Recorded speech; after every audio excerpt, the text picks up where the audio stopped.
Hey, welcome to Church at the Well. My name is Vijay Krishnan. I'm the lead pastor here, and it's my pleasure to welcome you to our online gathering this week.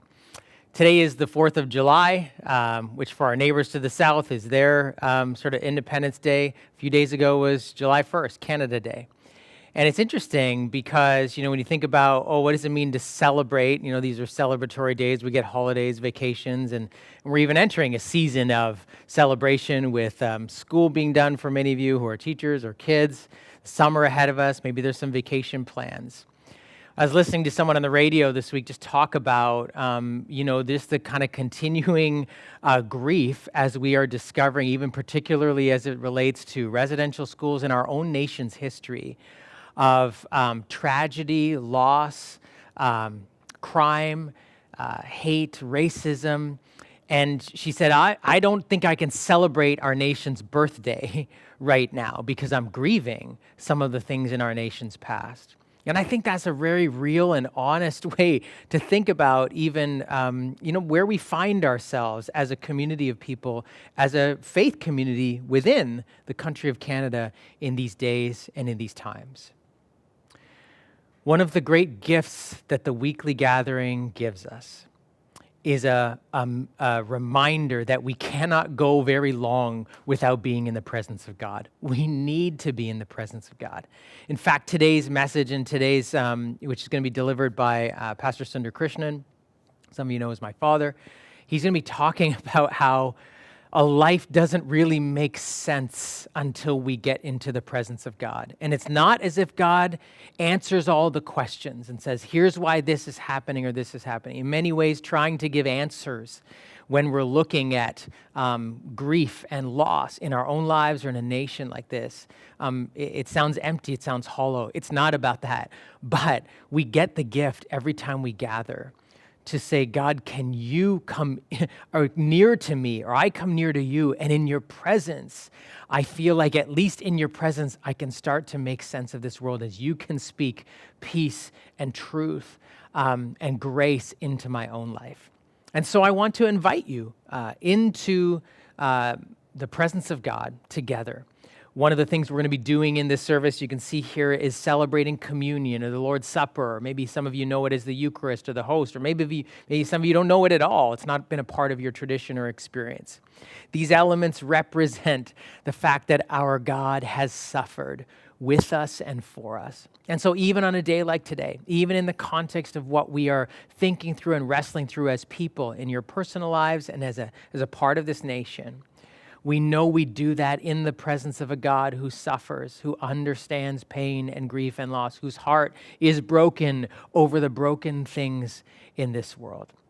And so just even as you think ahead to later on in the service, you might want to prepare elements that you have, just have them handy. It could be a cracker, a piece of bread, whatever it is, any kind of liquid. It's okay. We're together. It doesn't matter. What is important is that we know that even now, God is inviting you and I to come to him and come together. And so my prayer for you as you enter this time and space, the next hour, which will have singing and teaching and prayer, that you would feel compelled, invited to the table, in a sense, to share a meal with God himself, who feeds us, not just the food on our table, but that our souls need and our minds need, and that today's gathering would be a rich feast for you, that you would leave feeling full, that you would leave feeling like you have more peace, that you have more wisdom, that you have more understanding, that you are better positioned to re-enter a world that needs more grace, more love, more understanding, more wisdom, more kindness, and more of the presence of God. And so let's go into God's presence together today.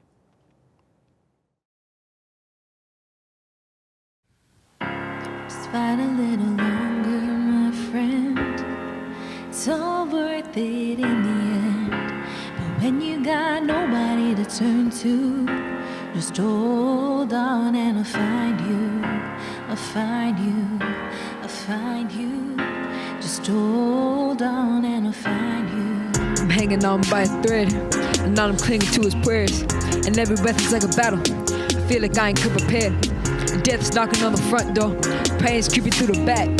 Fears crawling through the windows, waiting for it to attack. They still don't get better, they get better. I'm working on switching them letters. But tell God I'ma need a whole lot of hope, keeping it together. I'm smiling in everyone's face. I'm crying whenever they leave the room. They don't know the battle to face. They don't understand what I'm going through. We're trying to put in my soul. I'm just trying to find where to go. I'm trying to remember the way. I'm trying to get back to my home. But I can't do this on my own. That's why I'm just trusting in you. Cause I don't know where else to go. And I don't know what else to do. Fight a little longer, my friend. It's all worth it in the end. But when you got nobody to turn to, just hold on and I'll find you. Fight a little longer, my friend. It's all worth it in the end. When you got nobody to turn to, just hold on and I'll find you. They say fear haunts and pain hates. I say pain strengthens and fear drives faith. And I don't know what are the outcomes, don't know what happens tomorrow. But when the ocean of doubt comes, don't let me drown in my sorrow, and don't let me stay at the bottom. I feel that this hole is too deep to climb. I've been looking for a way out, but I settle for a peace of mind. Picking up the pieces of my life and hoping that I'll put together something right. Tell me all I got is all I need. Tell me you gon' help me stay and fight. I'm trying to put in my soul. I'm just trying to find where to go. I'm trying to remember the way. I'm trying to get back to my home. I can't do this on my own. But that's why I'm trusting in you. Cause I don't know where else to go. And I don't know what else to do. No, don't let the fear make you feel like you can't fight this on your own. You know I'll be there for you no matter where you go. You'll never be alone. No, fight a little longer, my friend. It's all worth it in the end. When you got nobody to turn to, just hold on and I'll find you. Fight a little longer, my friend.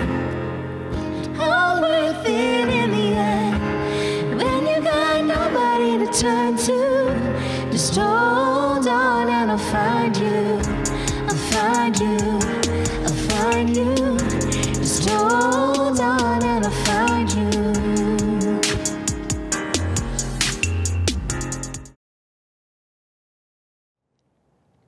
In the summer of 1984, I took a 6-week leave of absence from work so my family could visit my extended family in the city of New Delhi, India.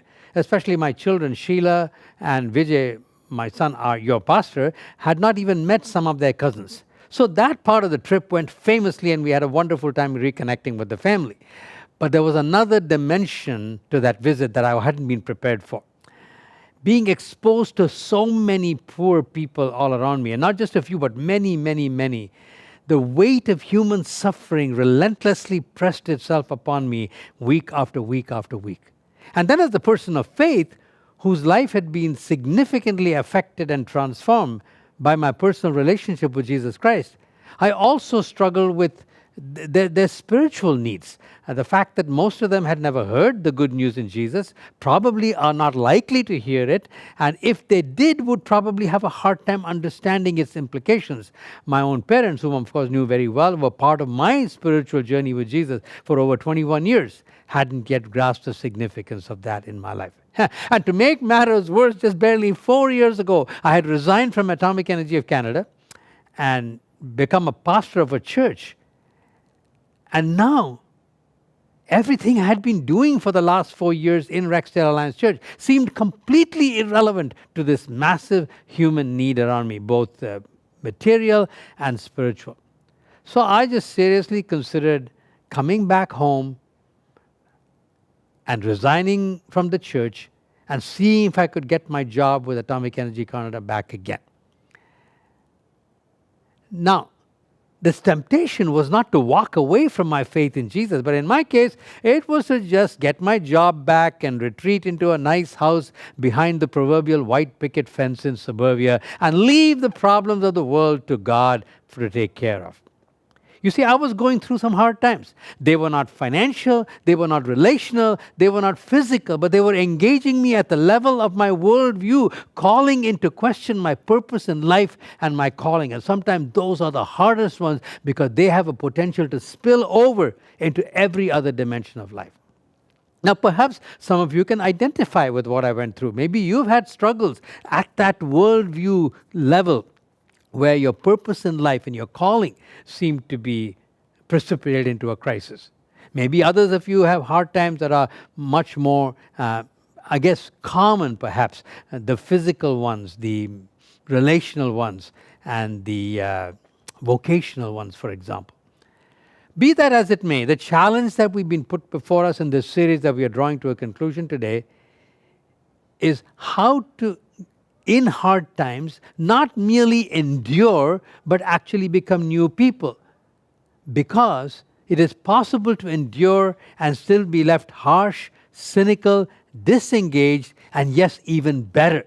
So the challenge is how to become better rather than bitter in hard times, which is in fact the definition of resilience as we have come to understand it. And when it comes to this bitter versus better issue, perspective is all important.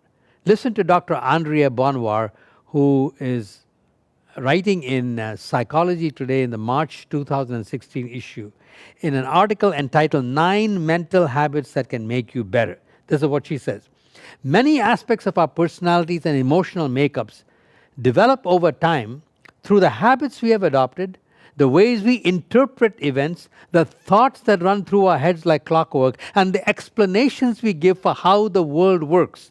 Few people want to become better and negative, and yet it is not uncommon, especially for people who have experienced more than their share of tough times. So there it is. Hard times can make us bitter because of our perspective on those hard times.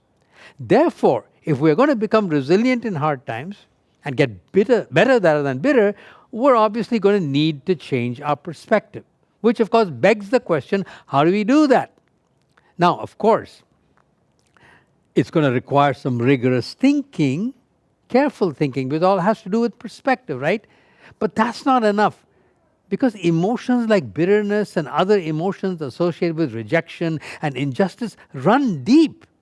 And just like when you have a toothache, you're unable to either develop or follow logical arguments in a term paper or even listening to a message like this, in the same way, these deep-seated emotions can get in the way of the kind of careful think that is needed when it comes to building perspective. Therefore, these perspective changes, if they're going to change the way in which we live, are going to have to move from the head that 18 long inches to the heart.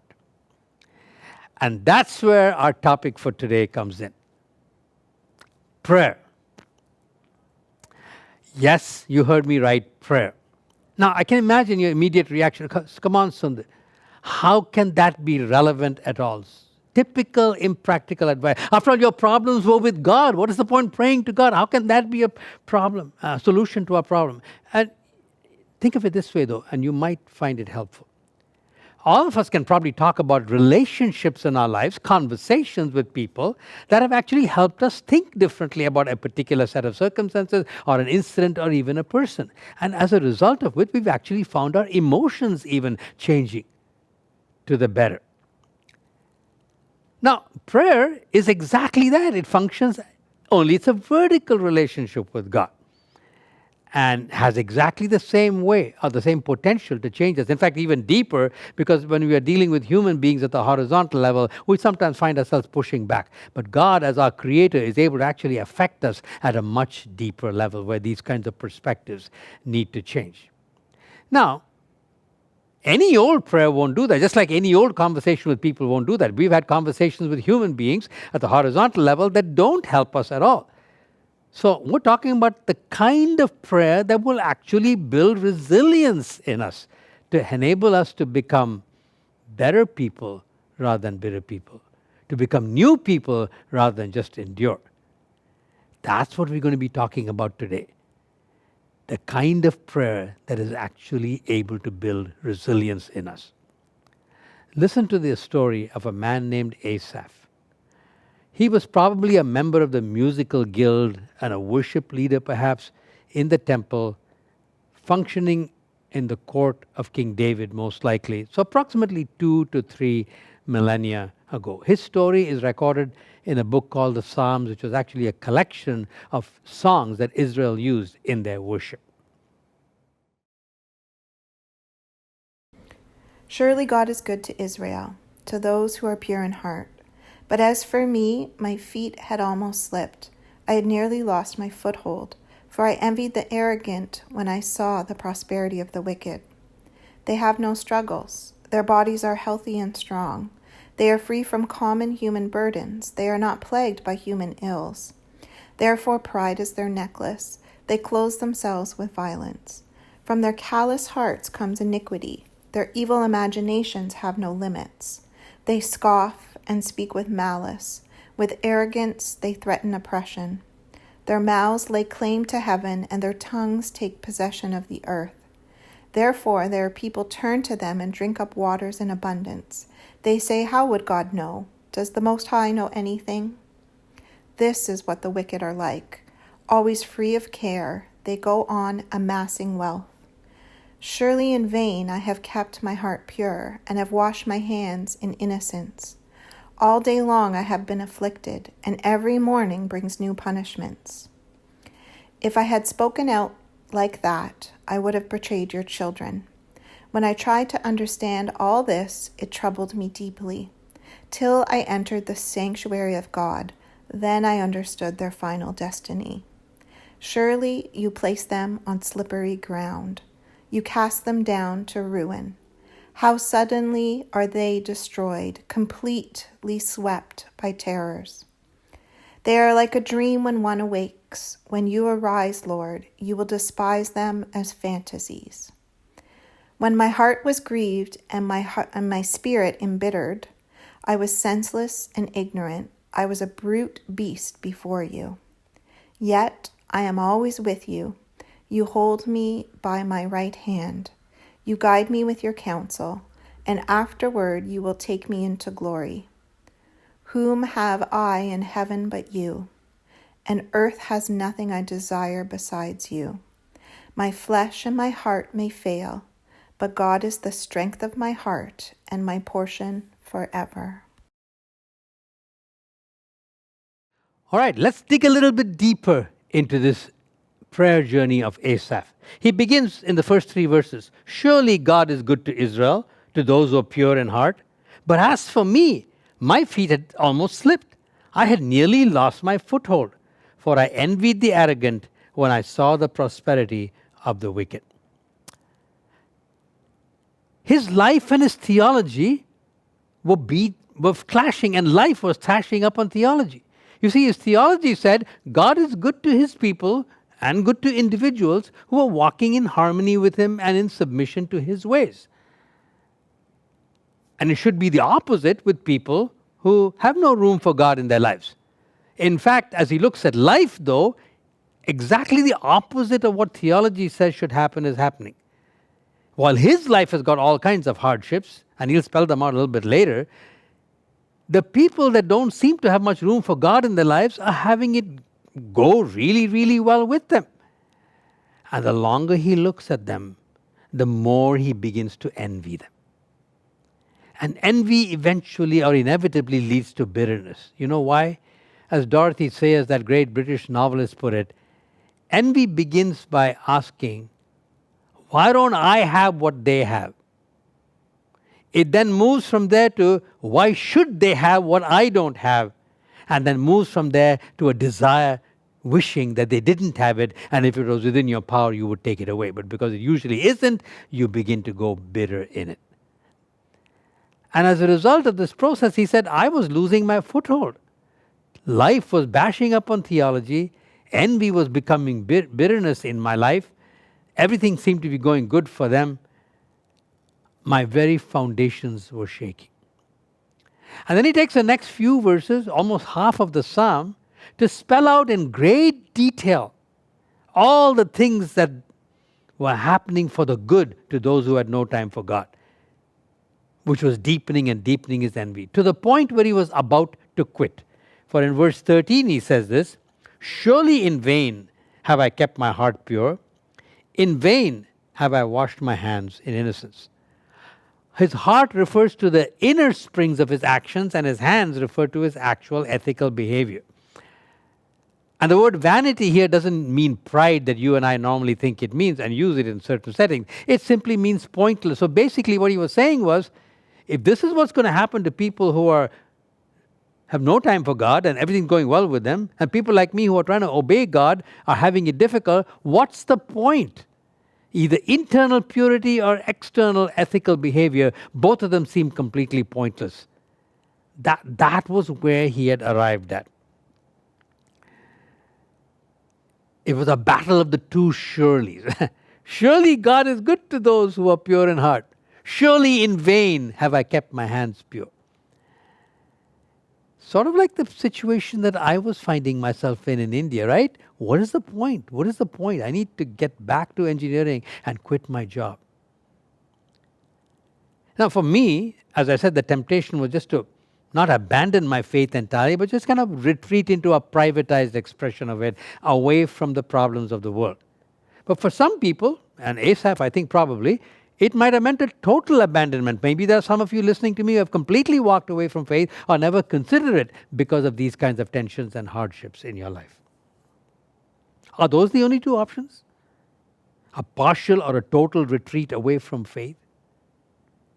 Well, let's continue with Asaph.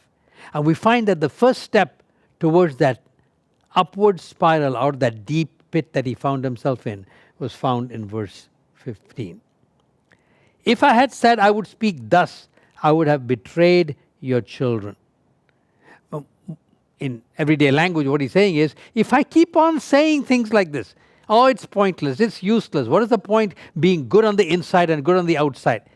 That's what he means by if I speak thus. If I keep saying those negative things, there are other people whose spiritual and emotional welfare depends upon my persevering.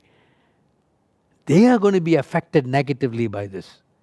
So that was his first starting point, that he wasn't making decisions in a vacuum, but there was potential to impact people who were within his sphere of influence.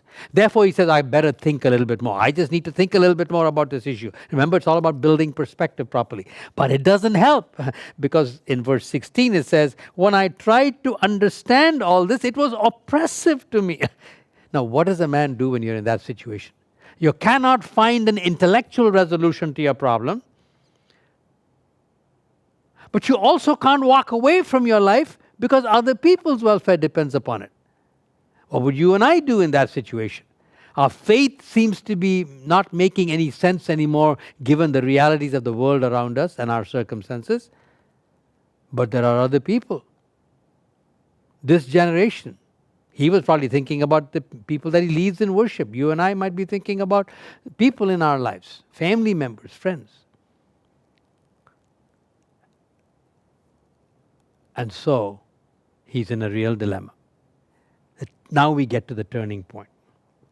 And the turning point is found in the next verse. It was oppressive to me until I entered the sanctuary of God. Now, what was the sanctuary? For him, it was the temple where he did his work. And in the temple, he had a full-bodied encounter with God and experienced the near presence of God. This happened as he listened to scripture that was read and scripture that was explained. As he prayed, often the prayers were the psalms, songs themselves. And as he, along with a community, reenacted and relived some of their great redemptive acts in history, and therefore he was able to connect and experience and literally relive again the faithfulness of God to his people in difficult times. So word and prayer and ritual all combined together to a full-orbed experience of God's presence. So much so that what he could not do outside the sanctuary just by a mental exercise was beginning to happen inside the sanctuary, because you see, it was not just mind, but his imagination was also hooked by stories, by music, and by acted out ritual. And we're going to be acting out one of those rituals today at the end. And inside the sanctuary, he actually broke through to three fresh realizations. First of all, in verse 17 and 18, he says, then I understood their final destiny. Surely you placed them on slippery ground. He has a different understanding and perspective on the very people that he was envying. I'm not the one that's slipping. He said they're on slippery ground. The long-term consequences of a life that leaves God out of the picture is really not worth envying. He doesn't elaborate on that, but he makes that as his first realization. But then something much more important happened. He gets a better perspective on himself. Look what he says in verses 21 and 23. When my heart was grieved and my spirit embittered, I was senseless and ignorant.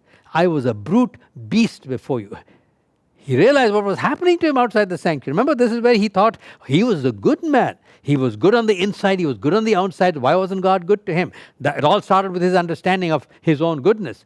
Everything changes inside the sanctuary. He said, I let the legitimate emotion of grief slowly become the sinful emotion of envy.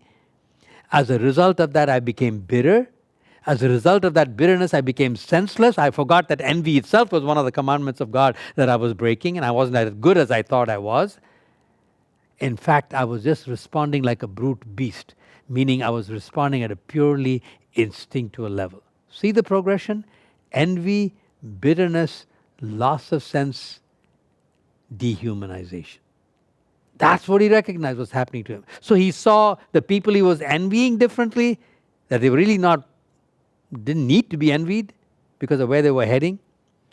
He saw himself differently. His supposed goodness that produced the whole tension was actually not all of that, and it was literally dehumanizing him. But thirdly, most important of all, he broke through to a new understanding of who God was. Remember, that's where all this problem started. God, you're supposed to be good to me because I'm good. I'm good on the inside, good on the outside. That's where his problem started. And he saw the goodness of God now in a very different way. Not in just all the nice things in life that were happening to the people that he envied and which weren't happening to him. Instead, he says, you hold me by your right hand, you guide me with your counsel, and afterwards you will take me into glory. They're all new dimensions of God's goodness. First of all, he said, you hold me by your right hand. Proximity to God, intimacy with God. That was a huge mark of God's goodness. Remember he said earlier on, my feet had almost slipped. Why was it almost? Why didn't he actually completely slip? Because somebody else was holding on to him. Just like we hold on to our sons or our daughters or little children when they're walking on an icy patch. Even when their feet slip, they don't fall because we've got our steely grip upon them.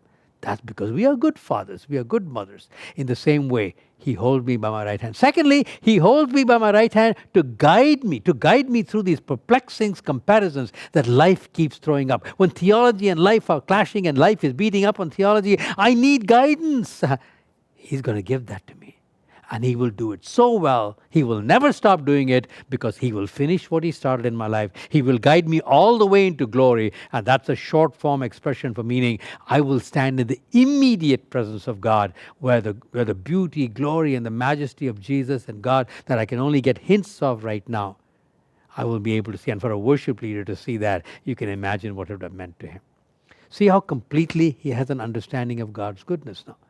It's not in all the good or the bad things that happen to us or to other people. It is in intimacy, guidance, and perseverance right to the very end. While our feet may slip, only almost slip. Therefore he ends in verse 28. But as for me, remember he began by saying, surely God is good, but as for me, my feet were slipping. No, he is a different as for me now.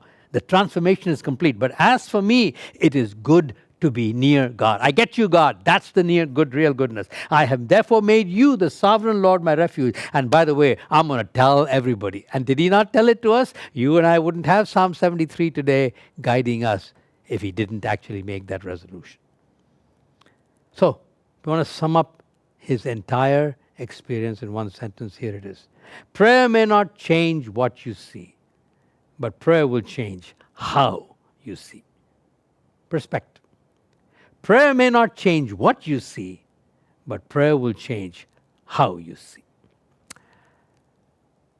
In a few moments, the worship team is going to come and lead us in a song, which in itself is an invitation to run into the arms of this God.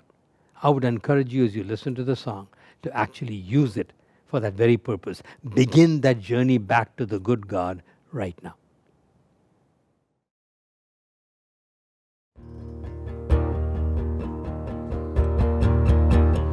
Where will you run, my soul? Where will you go when wells run dry?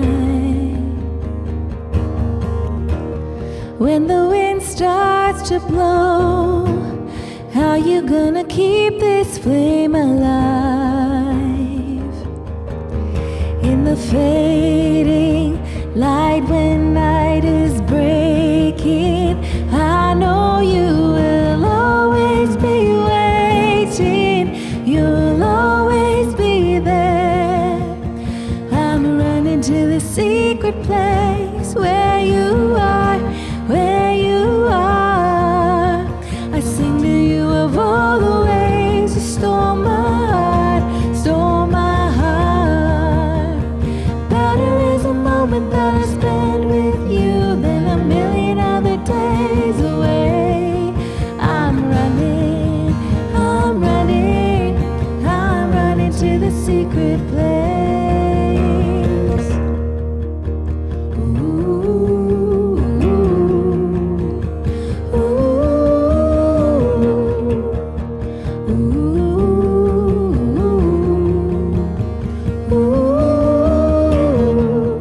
You are my only hope. You are the rock on which I stay. And you will not let me go. I know that I'm safe inside your embrace. In the fading light when night is breaking, I know you will always be waiting. You'll always be there. I'm running to the secret place where you are, where you are. I sing to you of all the ways you stole my heart, stole my heart. Better is a moment that I spend with you than a million other days away. I'm running, I'm running, I'm running to the secret place. Hands are lifted high, hearts awake tonight. We are satisfied here with you, here with you.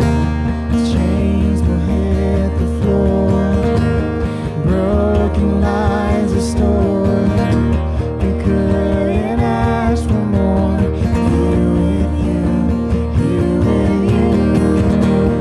Hands are lifted high, hearts awake to life. We are satisfied here with you, here with you. Chains will hit the floor, broken lives restored. We couldn't ask for more. Here with you, here with you. I'm running to the secret place where you are, where you are. I sing to you of all the ways you stole my heart, stole my heart.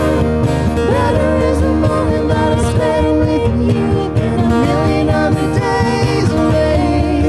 I'm running, I'm running, I'm running to the secret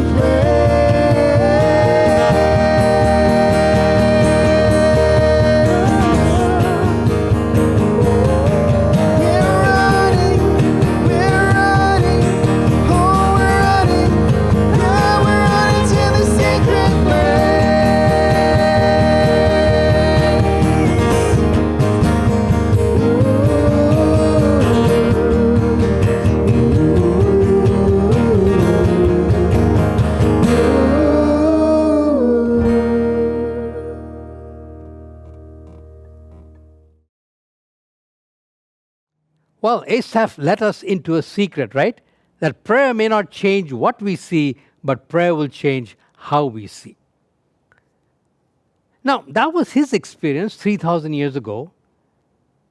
So when we are attempting to forge connections from his journey to ours in our hard times so that we will become resilient people praying resilient prayers, there's not a direct one-to-one correspondence.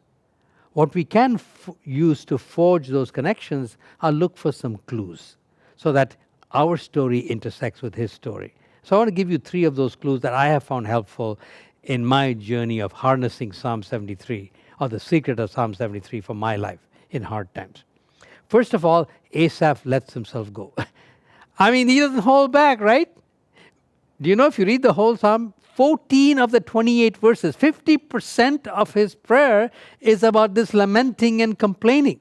He spells out in great detail all the good things that are happening to those who have no time for God, in sharp contrast to himself, as if God didn't know. He spells it all out. He said, God, you said you're going to be good to me, but you're not good to me, even though I've been good to you. He just spells it all out.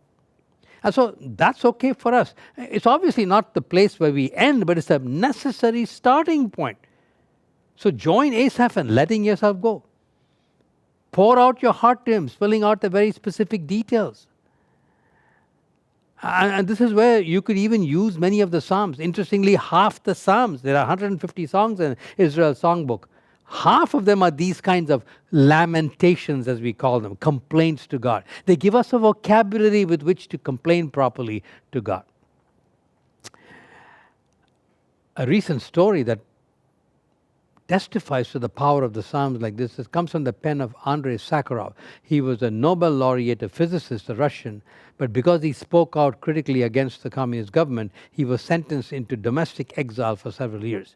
Many years later, when he was doing an interview with the Toronto Star, and they were asking him how he survived that time in exile, he said one of the things he used to do was every day translate one psalm from Hebrew, which he knew as a Jew, into Russian, which he knew as a Russian.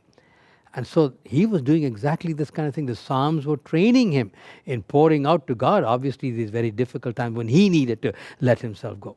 Secondly, Asaph made himself think. Remember, his journey back began by saying, if I speak this way, if I keep on thinking like this, I'm going to betray other people. So a part of making yourself think is to think about the impact your decisions are going to have on other people whose spiritual welfare depends upon you. For me right now, with my children both grown up and married with their own children, those 6 grandchildren that God has blessed us with are the prominent ones that come to my mind when I think, wow, if I speak in this way, how is it going to affect them? And a few years ago, someone gave me a metaphor for my influence in their life, or my role in their lives at this stage. She said to me after hearing a sermon, Sundar, you are a gem polisher.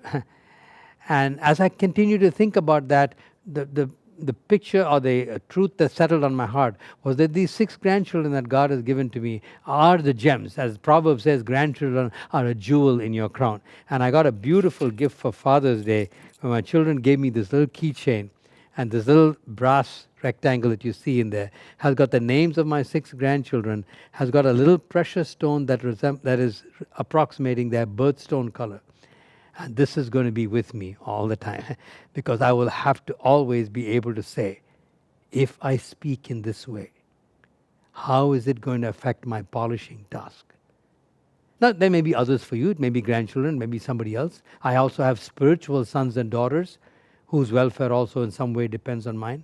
All of this shows the crucial importance of having some kind of a kingdom cause governing your life before you get into these hard times. Is going to make this dimension of recovery so much easier. So let yourself go, make yourself think, and then finally pull yourself together. And this is the sanctuary experience we've been talking about. Pull yourself together the way Asaph did inside the temple. This is where God's word and prayer are fused together. In God's word, in His word, we hear Him speak to us, and listening to God is a very important part of this kind of resilient praying that changes perspective appropriately.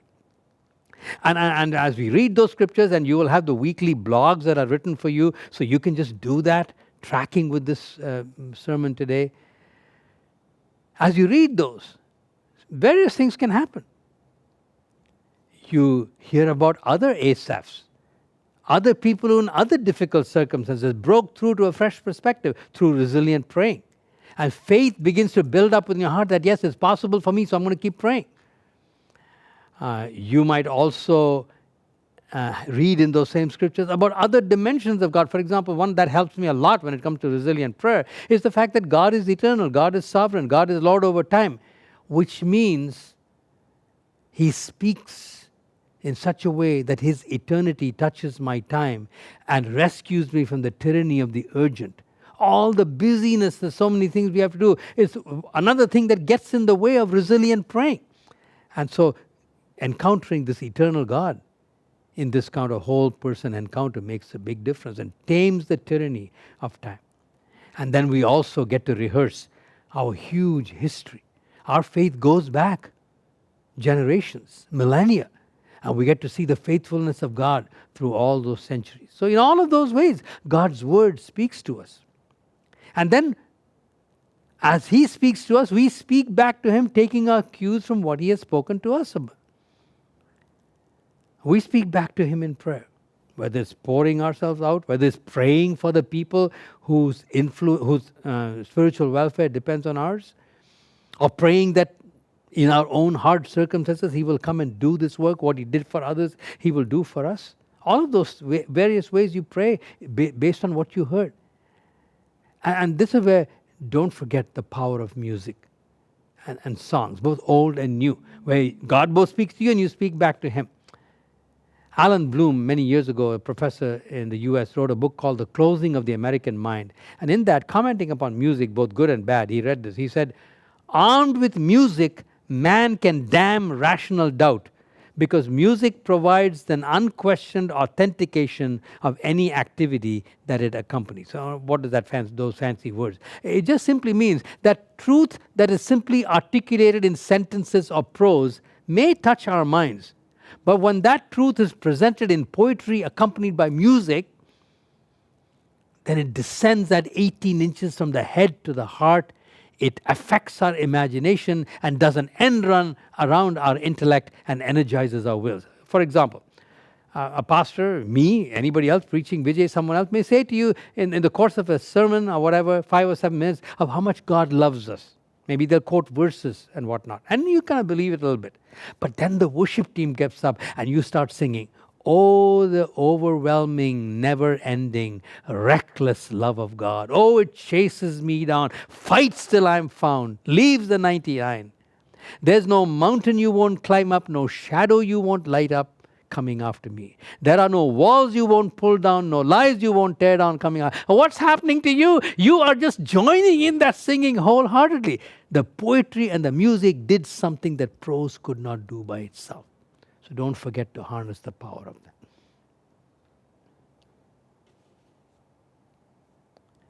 So,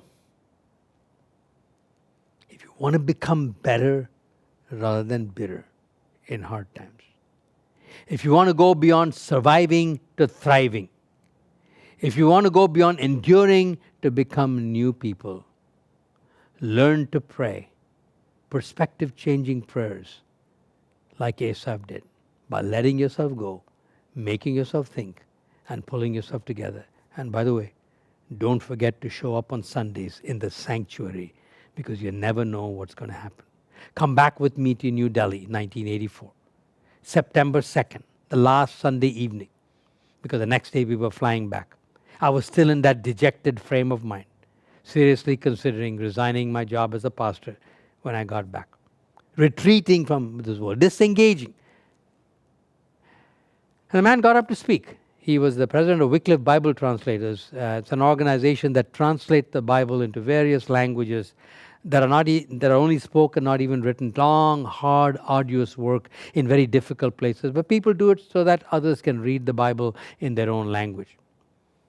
He told the story of the first miracle that Jesus did. And for those of you who may not remember, Jesus turned water into wine because at a wedding feast, the steward had run out of all the wine, which was a huge embarrassment to the host. And so Jesus' mother had come to him, and he told the servants there to go fill up 6 20-gallon drums with water. And then he said to the steward, go draw that water up. And it actually turned out to be the best wine. He read that story, and then he just said 4 things. He said, Jesus could have occupied center stage, but he made human beings do the work, the servants. Secondly, he said, the need was for wine, but he told them to fill it up with water. Does the work they were doing seem irrelevant to the need? Yeah, that's exactly. I kept saying, yes, yes, yes, that's me. And then the third thing he said was this: only Jesus can turn water into wine, but without water, there would have been no wine. And then fourthly, he said, Jesus saves the best for last, because that wine was the best of all. And then he went on to tell story after story after story of Wycliffe Bible translator that had worked for 5 years, 10 years, 15 years, 20 years without any fruit, any effect, beneficial effect in the lives of the people that they're working with. When suddenly there was a huge explosion of response to Jesus as people read those scriptures. I got up a completely transformed man. I came back home, spent 32 more years in that same church as a pastor. I made 60 different overseas trips to 18 different countries, 14 of those trips back to India. All because I entered the sanctuary and my perspective got drastically changed. Where would I be today if I hadn't gone to the sanctuary? The trajectory of my life would have been completely different. The trajectory of Vijay's life would probably have been completely different, which means there might never have been the well, and you and I wouldn't be here today. You never know what's waiting for you in the sanctuary. I want you to listen now to a modern-day Asaph writing a modern-day Psalm 73 as she struggled with the ravages of cancer in her frail body.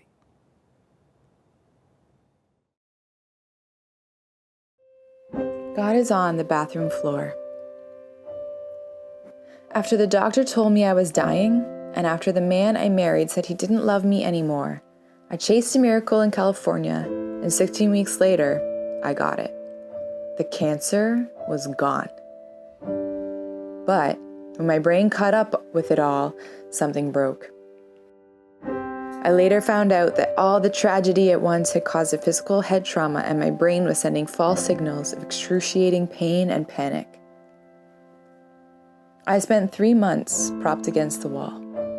On nights that I could not sleep, I laid in the tub like an insect, staring at my reflection in the shower knob.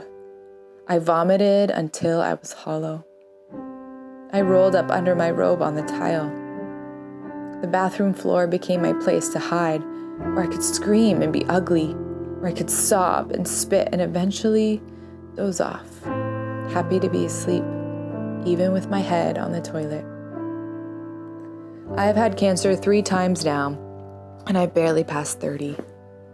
There are times when I wonder what I must have done to deserve such a story.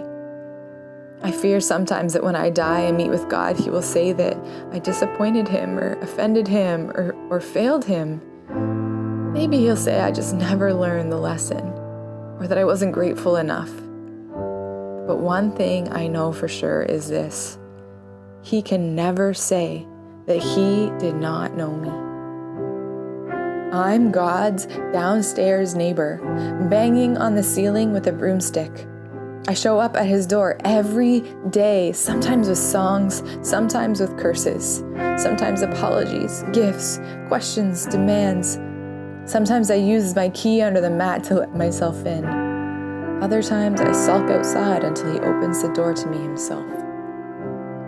I have called Him a cheat and a liar, and I meant it.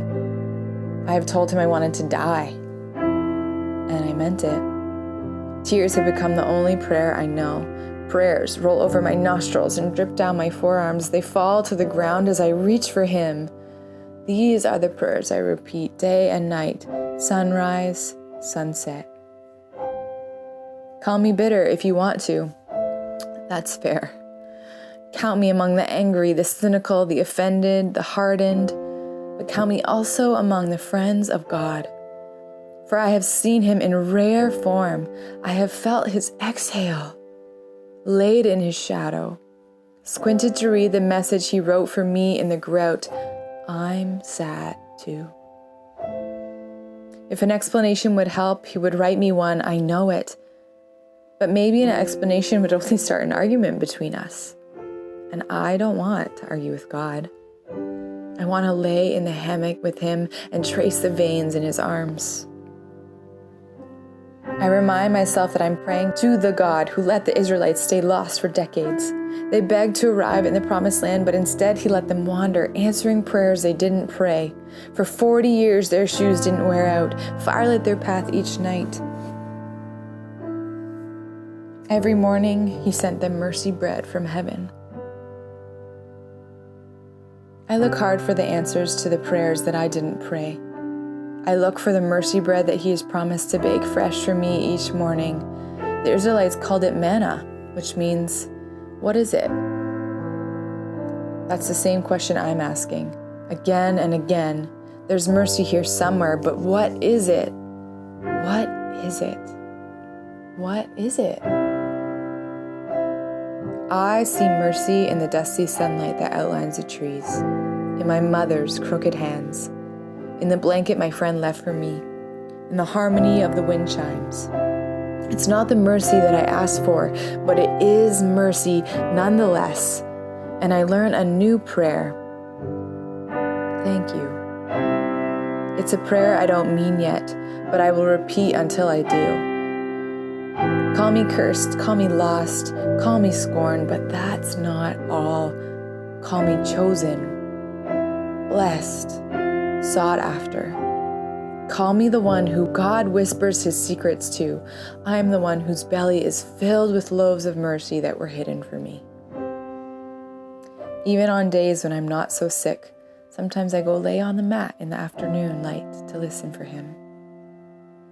I know it sounds crazy and I can't really explain it, but God is there even now. I have heard it said that some people can't see God because they won't look low enough. And it's true. Look lower. God is on the bathroom floor. I think what strikes me from all of this today is that we all have our own story of struggle, of things we cannot understand, of crisis, of faith and doubt. You heard Sundar's story. You maybe have been reflecting on your own. You heard Asaph's story from the writer of Psalm 73. You heard the story from Nightbird, a person who's been through her own journey with crisis, loss, grief, doubt. What's amazing today, what we celebrate, is that Jesus invites us in to share in his story of brokenness, of sacrifice, of grief, of loss, of surrender.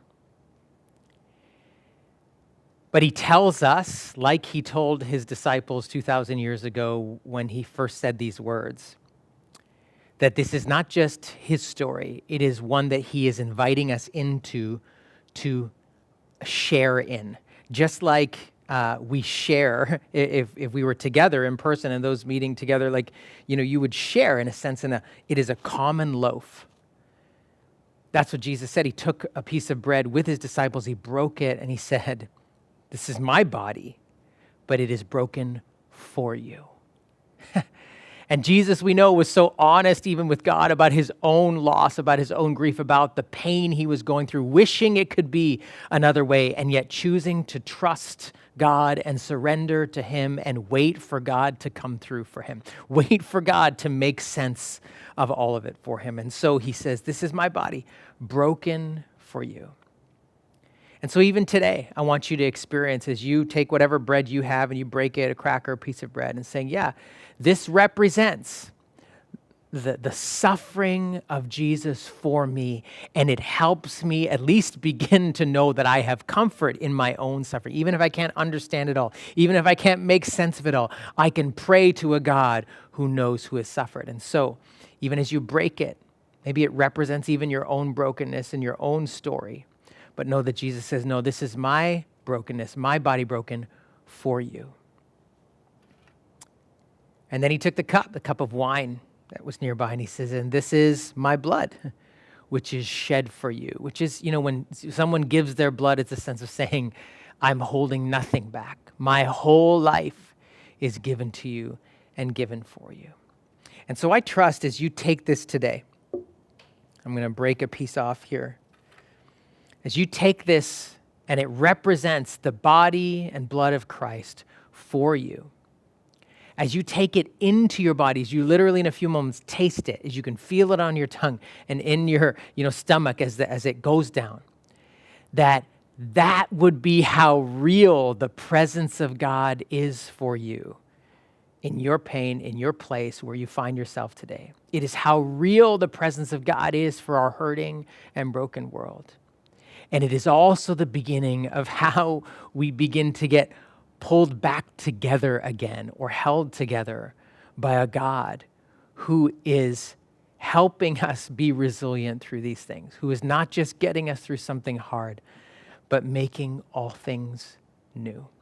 And so let's take together.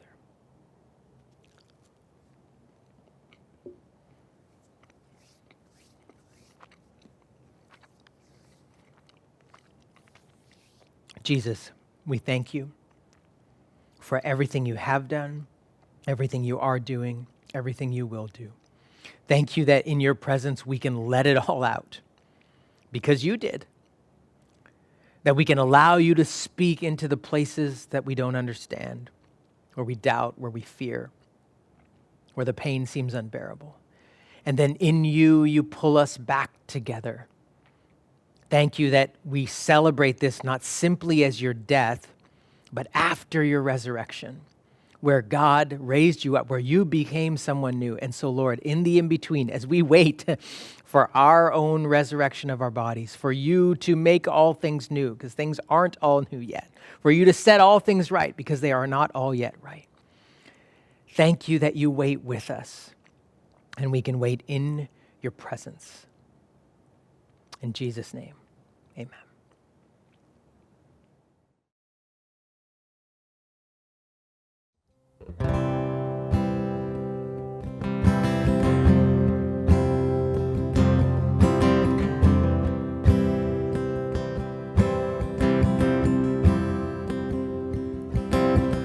In the quiet, in the stillness, I know that you are God. In the secret of your presence, I know there I am restored. When you call, I won't refuse. Each new day again, I'll choose.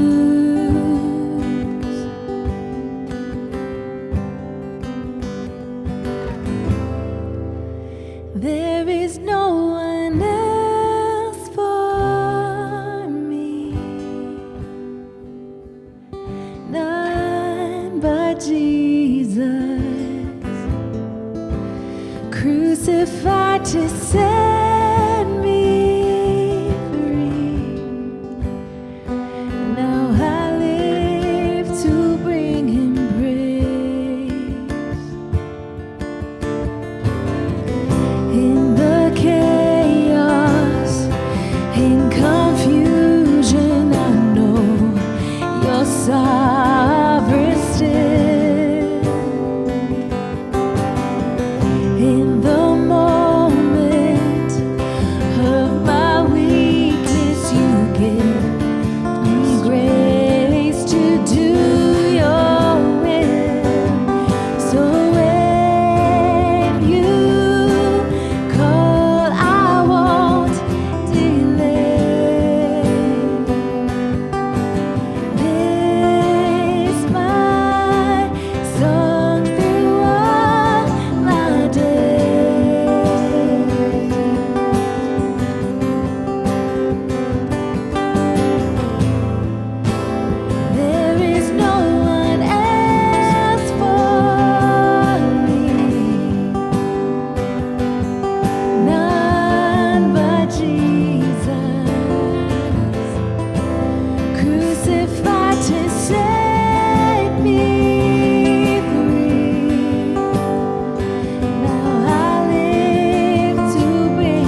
to set me free.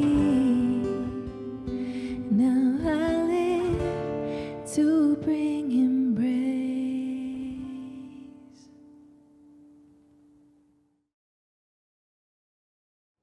I'm so glad you joined us today. Before you head out into whatever you have next, just a couple of things for you to keep in mind. First, if you are new to the Well, if this is your first time or first time to church ever, or just starting to get to know us, we'd love for you to go to thewell.ca/new here and just let us know you're there. We're not going to spam you, but we definitely want to help you in any way we can, whether that's connecting you with a next step for you in your faith journey, or connecting you with somebody to help you and questions you have, or we have a compassion fund as well for financial support for people who are going through hard times with that. So whatever that is, please reach out to us. Secondly, as many of you hopefully already know, we are starting to meet back in person services in our 3 locations in King City, in Bolton, and in Vaughan. And so you can register for that on thewell.ca for our in-person services, so I'd encourage you to do that. We can't fully do all of the singing and all of the stuff we used to do, but I'll tell you from being there in person, man, it's so good to be together again, to see each other. And so I'd encourage you to sign up for that. Thirdly, related to that, as we move eventually towards, having a full complement of what our kind of weekly liturgy looks like, with classes for different ages of kids. We have a lot of kids and youth at the Well, and so we've typically had classes for them. And so for their own space, at their own speed, with their own community, we're going to need people who are wanting to serve with that, as music and tech and greeting and setup and all of that comes back. So I'd love for you, as you're thinking about, hey, like if the Well is your home, if this is a part of where you want to be, would encourage you to head over to thewell.ca/serve. And you can find opportunities for you to serve. And we always say serving is not simply about volunteerism. It is about being a family together, but serving is a faith catalyst in your life. It actually allows you to get to know God more, and it certainly allows you to get to know other people at the Well more. And so I'd encourage you to do that. Otherwise, the last thing is, if you have kids, we have a great calendar of activities called Summer Fun Days that Melissa and Hannah and their team have put together. You can find that on our site, and that's for you, whether you're new, whether you're a part of the family here, or for people that, hey, they're just looking for something to do. I know there's a lot of kids' activities that are sort of still up in the air, or we're slowly getting more of those, and so we have different times we can connect with each other, activities you can do at home, activities you can do as you join in as a part of our family. So I'd encourage you to go to thewell.ca and look out for the Summer Fun Days. Otherwise, God bless. Have a great rest of the weekend. Great to see you today.